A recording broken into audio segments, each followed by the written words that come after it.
Academicamente, o podcast da Autónoma Academy. A formação académica e profissional em arquivos e bibliotecas em Portugal é o tema deste episódio de hoje de Academicamente. Convidamos Paulo Batista, é justamente o coordenador da pós-graduação em promoção e dinamização cultural e educativa de arquivos e bibliotecas. Viva Paulo, bem-vindo de novo a este podcast. Sim, antes de mais, muito bom dia a todos. Muito obrigado por mais este convite, João. É sempre um enorme gosto de estar aqui. Paulo, como é que se chega, que formação é que há em Portugal? O que é que há de oferta em Portugal para quem queira trabalhar, enfim, ser responsável de trabalhar numa biblioteca, num arquivo? O mais tradicional são as licenciaturas na ciência da informação, presumo. Bom, esse é um problema que reflete, de facto, um país a várias velocidades. Na área da ciência da informação apenas temos oferta formativa nos grandes centros urbanos, Lisboa, Porto, Coimbra e Faf. Mas Faf é curioso. Sim, mas se olharmos para o mapa do país, há uma necessidade de gente com formação específica nesta área por todo o país, porque no mínimo onde haja um município há necessidade. É verdade, porque exatamente na sequência do que eu estava a dizer, abaixo de Lisboa, ou dito de outra forma, abaixo do Tejo, não há qualquer oferta nesta área, conferente ou não de grau. Portanto, pós-graduação, mestrado, doutoramento.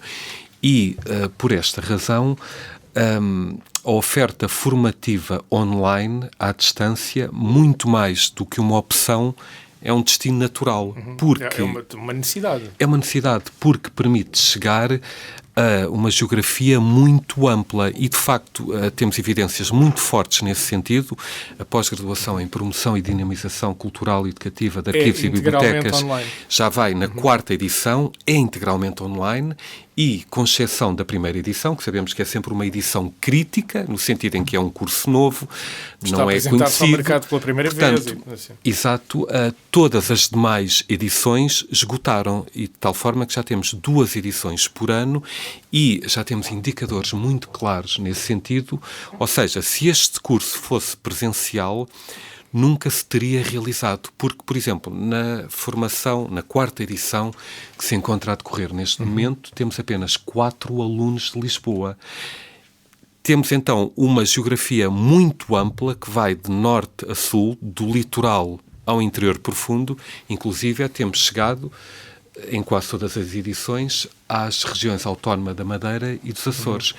E, de facto, só para complementar, eu há pouco tempo tive no 3º encontro BAD da região da Madeira e foi muito interessante porque, neste caso, sendo uma região ultraperiférica, não há qualquer opção de formação. E, complementando o que eu estava a dizer, temos tido sempre alunos da Madeira e dos Açores, exatamente porque não há oferta nesse sentido. A tal necessidade.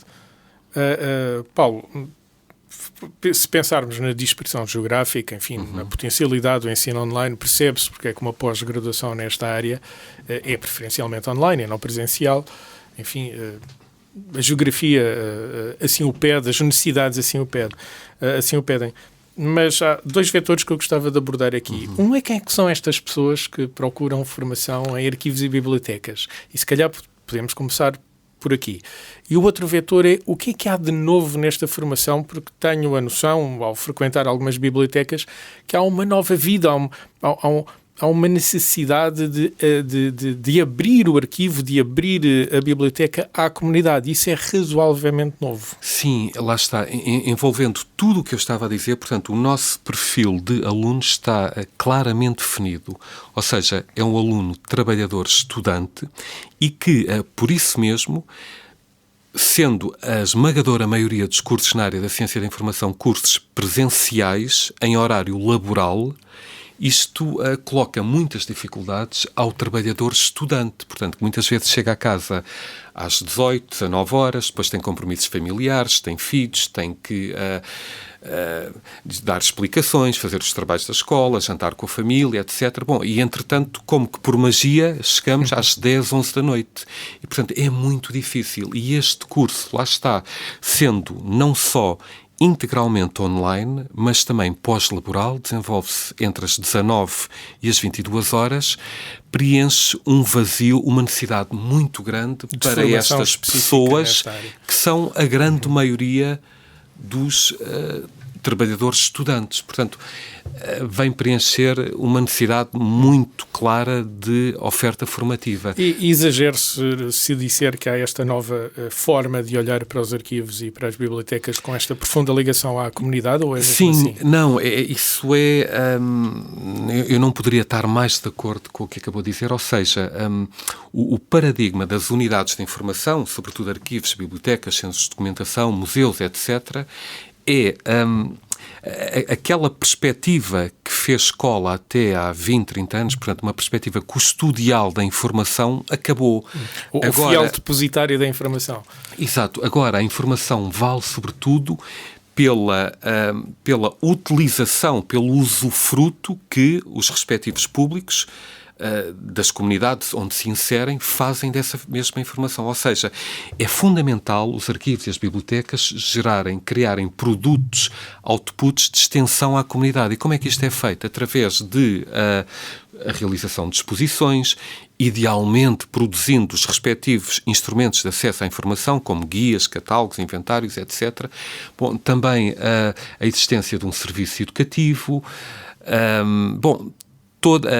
Por exemplo, a criação de linhas de merchandising, portanto, ou seja, a partir da documentação, da informação... Os museus já fazem há bastante tempo. É verdade. Os museus vão à frente nisso. É muito. Portanto, a realização de visitas guiadas e depois, lá está, também como tínhamos falado, é muito importante ter em conta que diferentes públicos, diferentes necessidades de informação. Uma coisa é termos um público infanto-juvenil, outra coisa é termos um público sénior, uma coisa é termos um público académico, chamemos-lhe assim, outra coisa é termos um público do cidadão comum e depois também é fundamental nunca esquecer as pessoas com limitações físicas e ou cognitivas, ou seja, não há aqui uma solução de chave na mão, temos que adaptar consoante os diferentes públicos que temos. Eu presumo que até do ponto de vista da formação essa seja uma dificuldade, porque tudo o que é um modelo-chave na mão que pode ser adaptado e operacionalizável é mais fácil do que dizer, pois, mas isto depende da especificidade do seu arquivo, da sua biblioteca e dos públicos com que se relaciona. É verdade. Por exemplo, imagine-se, aparece um público com limitações ao nível audiovisual e, portanto, que precisam de ter legendas em braille, por exemplo. Depois também outra questão muito... o acesso à informação só é pleno se for inclusivo, ou seja, a questão de os arquivos e as bibliotecas estarem preparados, não terem barreiras arquitetónicas, físicas, para, por exemplo, quem se desloca através de uma cadeira de rodas ou que necessite de canadianas, etc. Portanto, a informação tem que ser acessível a todos que, e de facto, precisam inclusiva. Dessa informação. Exato.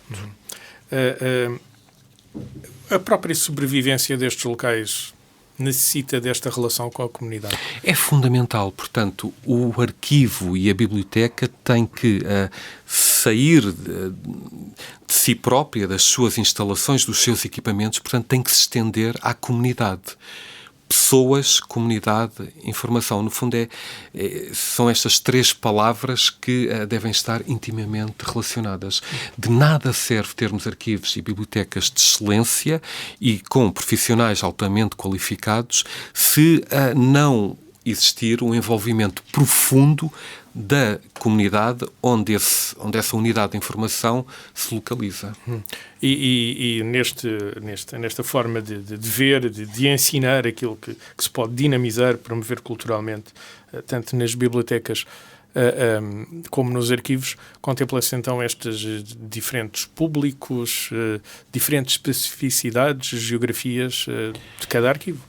Sim, é fundamental que isso aconteça. No fundo, a grande mensagem que eu queria aqui deixar é que, mais do que um direito fundamental dos cidadãos, o acesso à informação é uma exigência ética do progresso civilizacional. Dito de outra forma, é fundamental que os arquivos, bibliotecas e demais unidades de informação possuam recursos que possibilitem o acesso ao conhecimento, à informação e à cultura, garantindo desta forma o acesso dos cidadãos, o garante dos seus direitos e também das organizações. Falou em públicos profissionais e em públicos não profissionais. Para quem está de fora e não trabalha nesta área, o Paulo trabalha nesta área há anos, portanto para si não é estranho.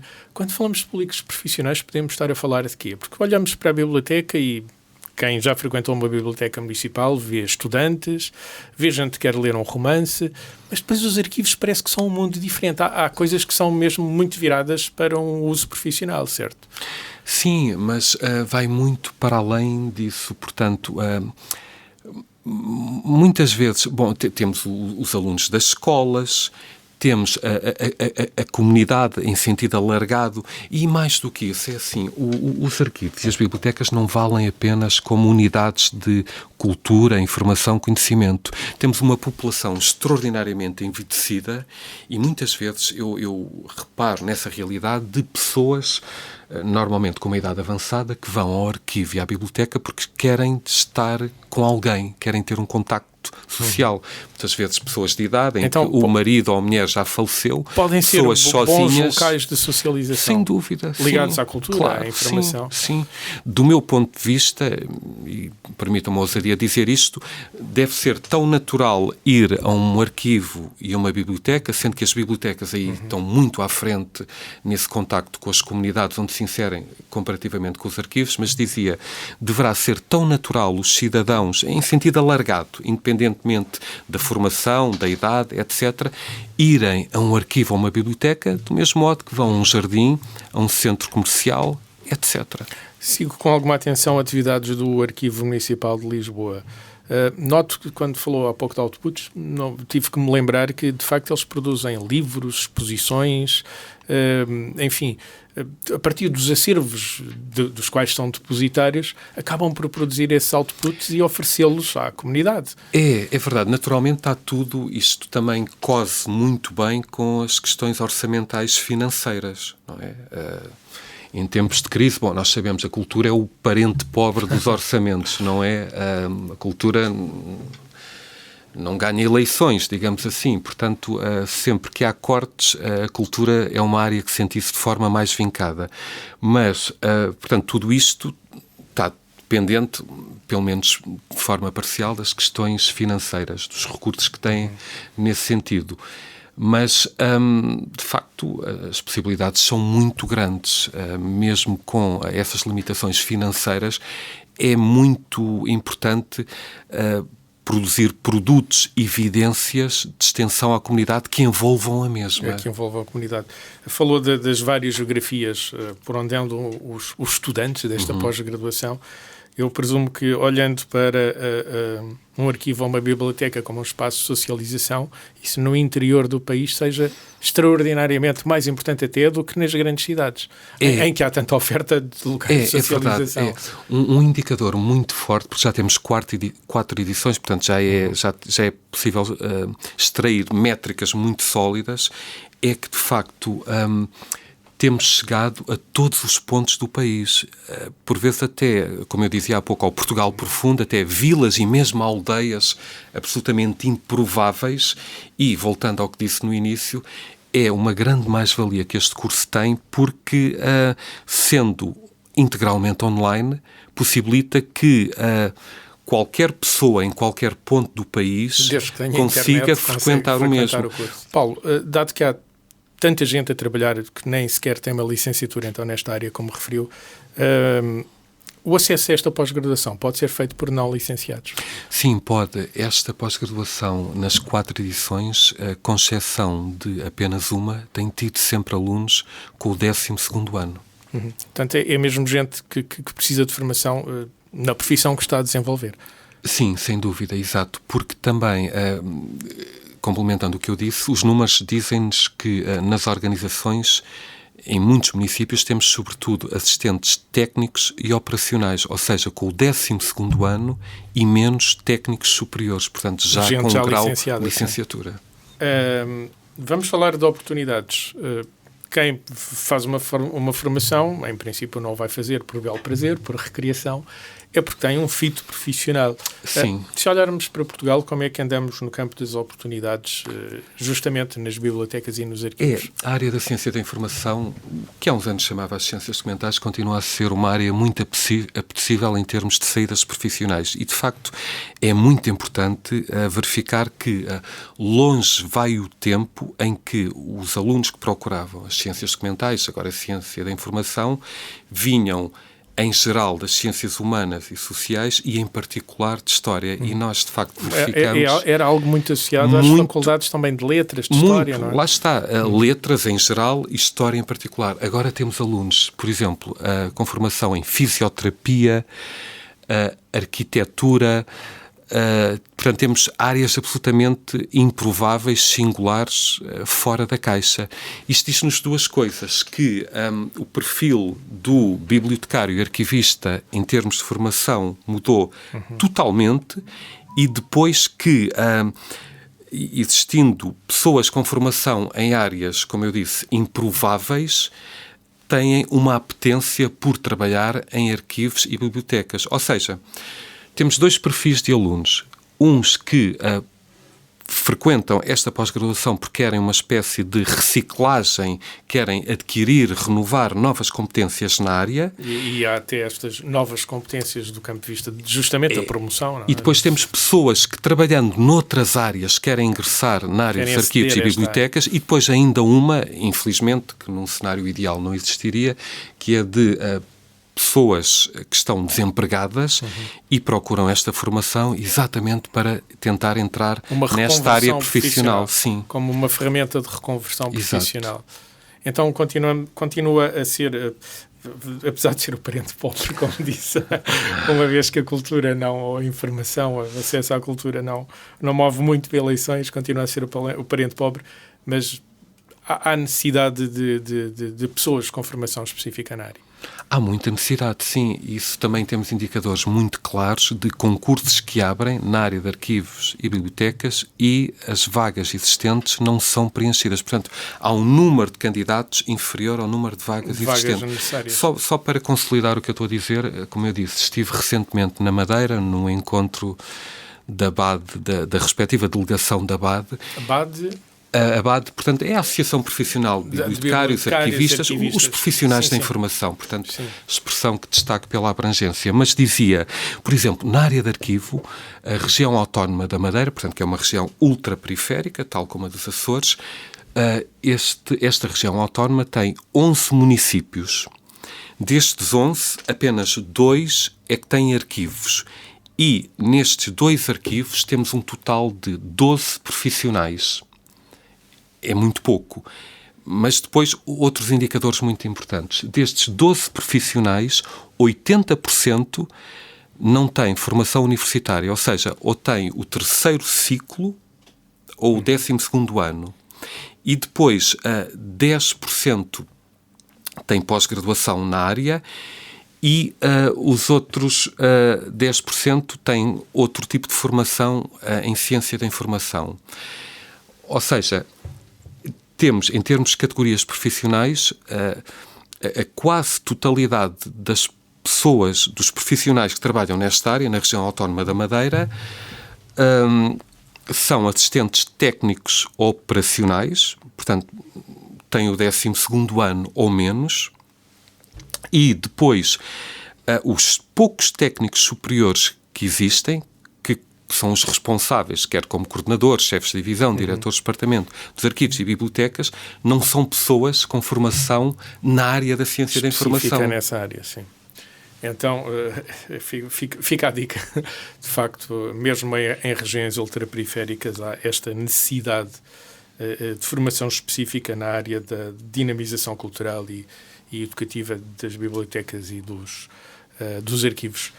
Paulo, muito obrigado pelo tempo que pôde despender a ajudar-nos a perceber estes desafios e oportunidades e as necessidades de formação nesta área específica, mas tão importante para aquilo que é a divulgação da cultura e da informação na comunidade. Muito obrigado. Eu é que agradeço mais esta oportunidade. Academicamente. Este programa foi gravado nos estúdios da Universidade Autónoma de Lisboa.